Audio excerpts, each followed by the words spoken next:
সমাজ না থাকলে দল থাকতে পারে না। যে কোনো দলের ক্ষেত্রে বলি, সমাজ থেকেই তো দল, অ্যাসোসিয়েশন, ইনস্টিটিউশন সবই সমাজ থেকে উঠে আসে। 30 সাল 2130 সালেও গিয়ে যদি কেউ বলে আচ্ছা 2024 সালে একটা উল্লেখযোগ্য ঘটনা, এই ঘটনাটা কিন্তু থাকবেই, কারণ সমাজ নাড়িয়ে গিয়েছিল।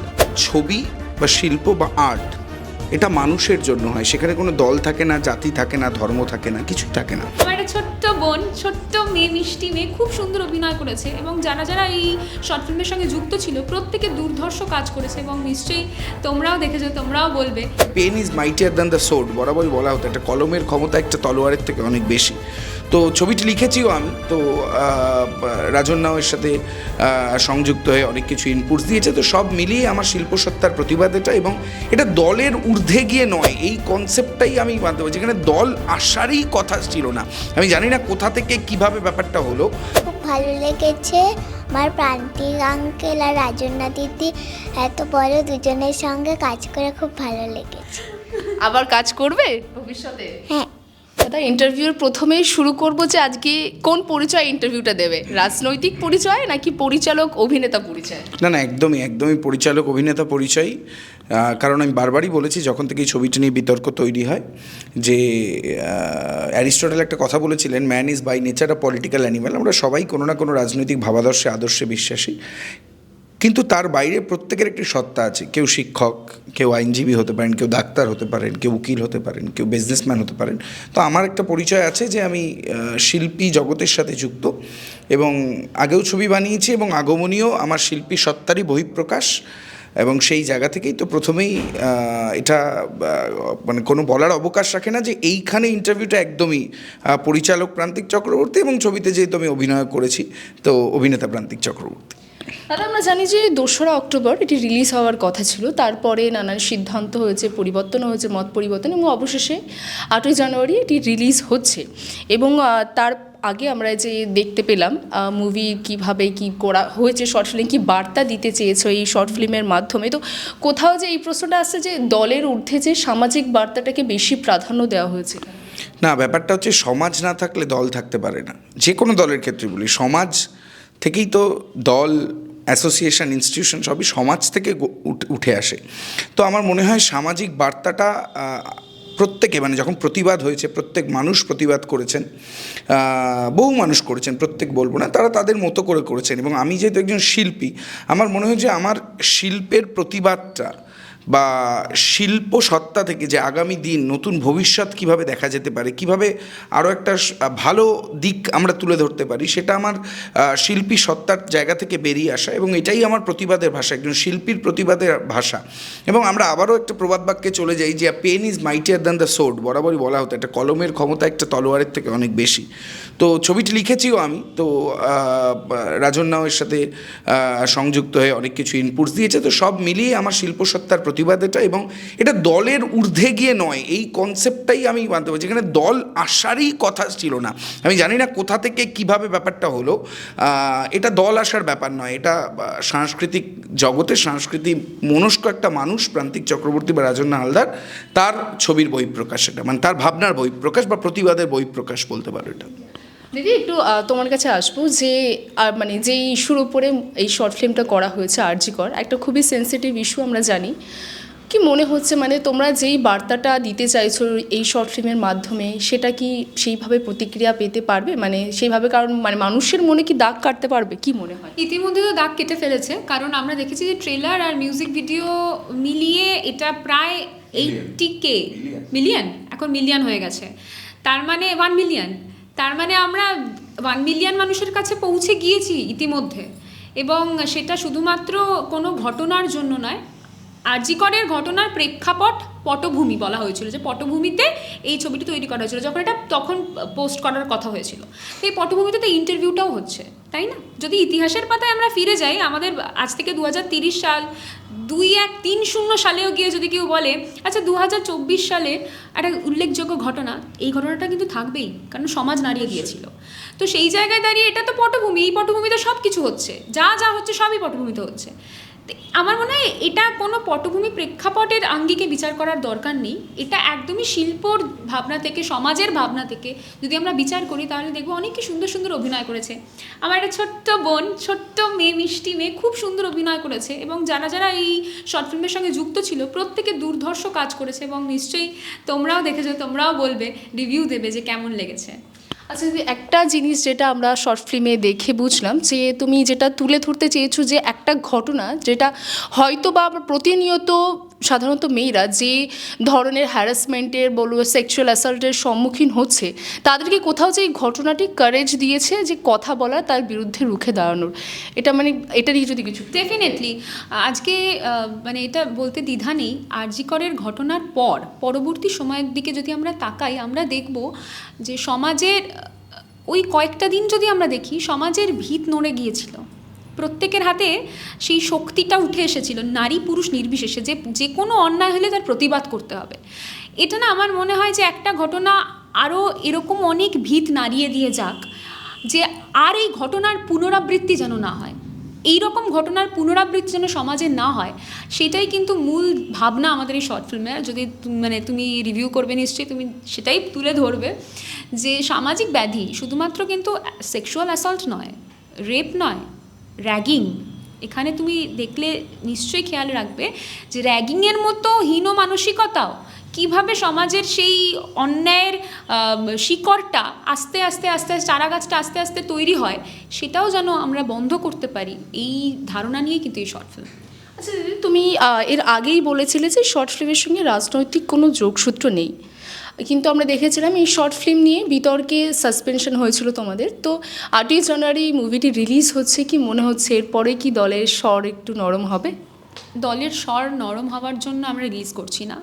দলের স্বর যখন শক্ত ছিল তখনও আমার যা বক্তব্য ছিল, দলের স্বর যদি নরম হয় তখনও আমার সেই বক্তব্যই থাকবে। আমি কোনো কিছু হওয়ার জন্য কোনো কিছু করি না, এবং আমি আশা রাখছি পরিচালক প্রান্তিক চক্রবর্তীও কোনো কিছু হবে ভেবে কোনো কিছু করে না। অনেকেই অনেক রকম বাধা দেওয়ার চেষ্টা করেছিল, কিন্তু তারা এই যে বললাম, তারা কেউই আসলে জানে না কোনটা সত্যি, কোনটা মিথ্যে, কোনটা আসল, কোনটা নকল। আমার মনে হয় কোনো কিছু দেখে সবসময় বিচার করা উচিত। আমরা কোনো কিছু না দেখে সেই নিয়ে যদি মন্তব্য করি, সেটা আমাদের মূর্খতা হবে। আচ্ছা দাদা, একটু তোমার কাছে ফিরে আসবো। এই একই ধরনের একটা প্রশ্ন তোমাকেও রাখবো যে দলের ঊর্ধ্বে গিয়ে মুভি এবং মুভি মুক্তি হতে চলেছে সামনেই, তার পাশাপাশি এই মুক্তির পরে যদি দল যদি আরও রুষ্ট হয়, সেটা মুখোমুখি হওয়ার জন্য প্রস্তুত তো? না, আমি মুখোমুখি হওয়ার প্রশ্নই আসে না, এটা তো মুখোমুখি হওয়ার স্পেস নয়। আমার মনে হয় ছবি বা শিল্প বা আর্ট এটা মানুষের জন্য হয়, সেখানে কোনো দল থাকে না, জাতি থাকে না, ধর্ম থাকে না, কিছুই থাকে না। এবং যেটা রাজন্যা বলছিল, আমরা লাস্ট 7 দিন একটা শর্ট ফিল্ম সোশ্যাল মিডিয়াতে ট্রেলার, টিজার এবং মিউজিক ভিডিও নিয়ে 1 মিলিয়ন ক্রস করেছে। তো আমরা দেখতে পেয়েছি, এবং সেখানে কোনো রকম নেগেটিভ কমেন্ট সেরকমভাবে নেই, দু একটা আছে অবশ্যই, সেটা তো part of any creative art. তো সেই জায়গা থেকে দল, আমি এখনও আরেকটা জিনিস আপনাদের বলি, এটা কতটা দল দ্বারা প্রভাবিত হয়েছিল আমি আমি এখনও ডাউট করি। আমার মনে হয় না মমতা বন্দ্যোপাধ্যায়, যেহেতু আমি তৃণমূল কংগ্রেস করি বা তৃণমূল ছাত্র পরিষদের পদাধিকারী ছিলাম, আমি মনে হয় মমতা বন্দ্যোপাধ্যায় নিজে একজন শিল্পী, তো তার ভাবনা থেকে এটা হতে পারে মনে হয় না। একটা উৎস যেটা আরও 5টা চক্রান্তর এটা আউটকাম ছিল, আমি এটা বলি, আমি একদম রিপিট করছি যে চক্রান্তের আউটকাম ছিল। মমতা বন্দ্যোপাধ্যায় দলনেত্রী আমাদের, এবং কিছুদিন আগে আপনারা যদি দেখেন আমাদের দলের সর্বভারতীয় সাধারণ সম্পাদক, তার থেকে বড় কথা একজন ইউথ লিডার অভিষেক বন্দ্যোপাধ্যায় পরিষ্কার বলে দিয়েছেন যে শিল্পী সত্তা বা কে কোথায় প্রোগ্রাম করবে, কে কী করবে, সেটা তার ব্যক্তিগত অভিধান। হ্যাঁ, অবশ্যই এমন কিছু আমরা করতে পারি না যেটা সমাজকে আঘাত আনে বা সমাজের ক্ষেত্রে ক্ষতিকারক।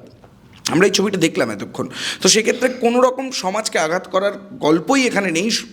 উপরন্তু যেটা আছে সেটা সমাজে একটা সঠিক বার্তা দেওয়ার। তো সেই জায়গা থেকে আমার মনে হয় না, দল বলতে আমি মমতা বন্দ্যোপাধ্যায়কে বুঝি, দল বলতে আমি অভিষেক বন্দ্যোপাধ্যায়কে বুঝি, তো রুষ্ট তারা হতে পারেন না, সেদিনও তারা রুষ্ট ছিলেন না। এটা কিছু পার্টিকুলার ব্যক্তির চক্রান্ত আমি আপনাকে বলবো, এবং তাদের কোথাও কনফ্লিক্টে এসছিল তাই তারা করেছেন, তো সেটা কোনো ব্যাপার না। আসলে শিল্প বরাবরই অনেক বিতর্কের তৈরি করেছে ইতিহাস জুড়ে, যে কোনো আর্ট ফর্ম, সেটা কবিতা, গল্প, সিনেমা, আর্ট, পেন্টিং, যা খুশি হতে পারে।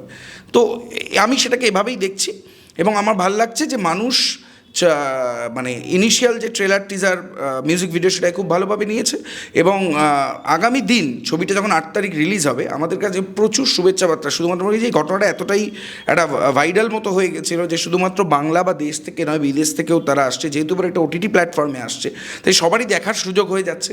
তো দল যদি রুষ্ট হয় আবার একটা ছবি বানাবো, আর দল যদি নমনীয় হয় তো আবারও ছবি বানাবো। এটা আমাদের প্রফেশন, এটা আমাদের ভালো লাগার জায়গা, এটাই আমাদের প্রতিবাদের জায়গা। তো এই নিয়ে একদমই ভাবান্বিত নই বলেই আজকে সাসপেনশনের পরও আমি বা রাজন্যা হয়তো মাথা নত করে দিতে পারতাম, বা নত করার তো জায়গা নেই। ভুল করিনি, ভুল করলে নত করতাম, যেখানে ভুল নেই সেখানে নত হওয়ার কোনো ব্যাপার নেই।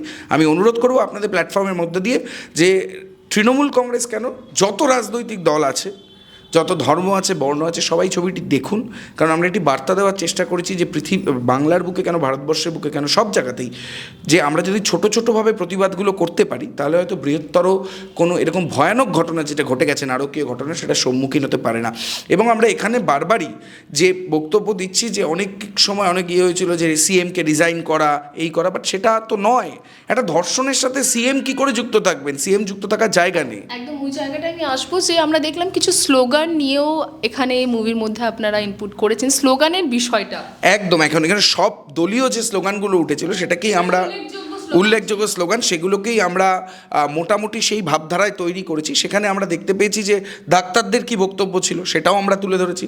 আমরা লেফট ফ্রন্টের বা যারা এক্সট্রিমিস্ট আমি বলতে পারি তারা যে বক্তব্য রেখেছিলেন, আজাদি স্লোগান তুলেছিল, সেটাকে আমরা তুলে ধরেছি। আমরা আমাদের বিরোধী দল সবাই সম্মানীয়, তারা যে বক্তব্য রেখেছিলেন, দেখুন একটা গণতান্ত্রিক দেশে সবার আলাদা আলাদা ভাবধারা থাকতে পারে। এবং আমরা সরকার পক্ষেরও একজনকে রেখেছি যিনি বলছেন যে এটা বাংলাদেশ নয়, সত্যি এটা বাংলাদেশ নয়, ভারতবর্ষ। যে আপনি কালকে বললেন এখানে ল অ্যান্ড অর্ডার প্রপারলি চলে, এখানে এরকমভাবে হয় না। তো লয়ের পথে চলছে, প্রশাসনের পথে চলছে, পুলিশের পথে চলছে। আমি মনে করি কোনো মানুষই বা কোনো দলই এই নারকীয় হত্যাকাণ্ডের পক্ষে থাকতে পারে না, সেটা তৃণমূল কংগ্রেস হোক বা বিরোধী দল হোক। তো যারা প্রতিবাদ করেছে তারা সঠিক প্রতিবাদ করেছে, প্রতিবাদের ভাষা থাকতেই পারে, তবে প্রতিবাদের ভাষায় যাতে কোনো রকম অশালীনতা না থাকে সেটাও যারা করেছেন সেটাকে আমি ধিক্কার জানাই। অশালীনতা থাকতে পারেন, আপনি প্রতিবাদ করতেই পারেন, কিংবা আপনি সরকার পক্ষে থেকেও আপনার অনেক দায়বদ্ধতা থাকে, সেটাও আমি দেখেছি আমাদের CM করেছেন। তো সার্বিকভাবে সমস্তটাই এখানে তুলে ধরা হয়েছে।